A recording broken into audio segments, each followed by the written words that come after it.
Hello, my Seiđr practitioners and learners. I wanted to just insert this video for you all regarding ergi. Now, this is something that I touched base on so far in our series, but I did want to expand upon my thoughts regarding this and really what the evidences are leaning toward. We do know that while it was much less of an issue in the Nordic area pagan era to have non-conforming gender roles, we do know that there still was definitely some structure of normative gender role distribution. In other words, the lines were looser in pagan Scandinavia than other places, but there still was some gender conforming roles that were socially put upon the people during the pagan times.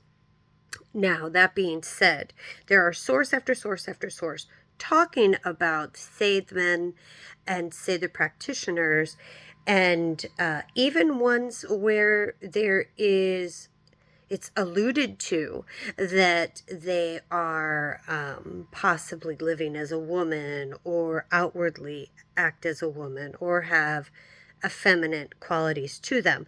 And yet they are still spoken as being powerful and with respect. So it appears that there were Seiđr men who were non-conforming in their gender roles, but also Seiđr men who were conforming in their gender roles.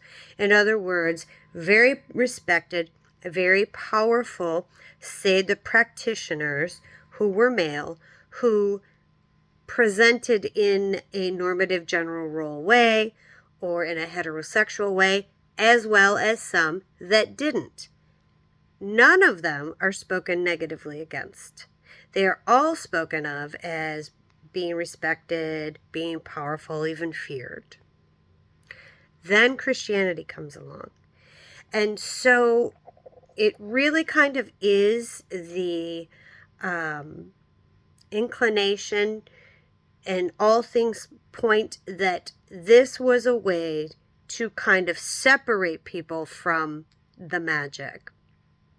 This traditional belief, political belief, religious belief, Christianity, that came into Scandinavia began to cast the idea of submissive roles, effeminate roles, non-conforming gender roles as being really, really going against what masculinity was.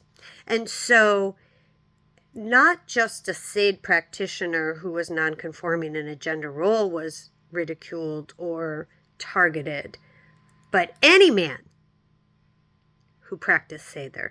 See, we're separating, we're cutting them out. We already know women are kind of evil. This would be the ancient Christian mind. They're kind of evil already.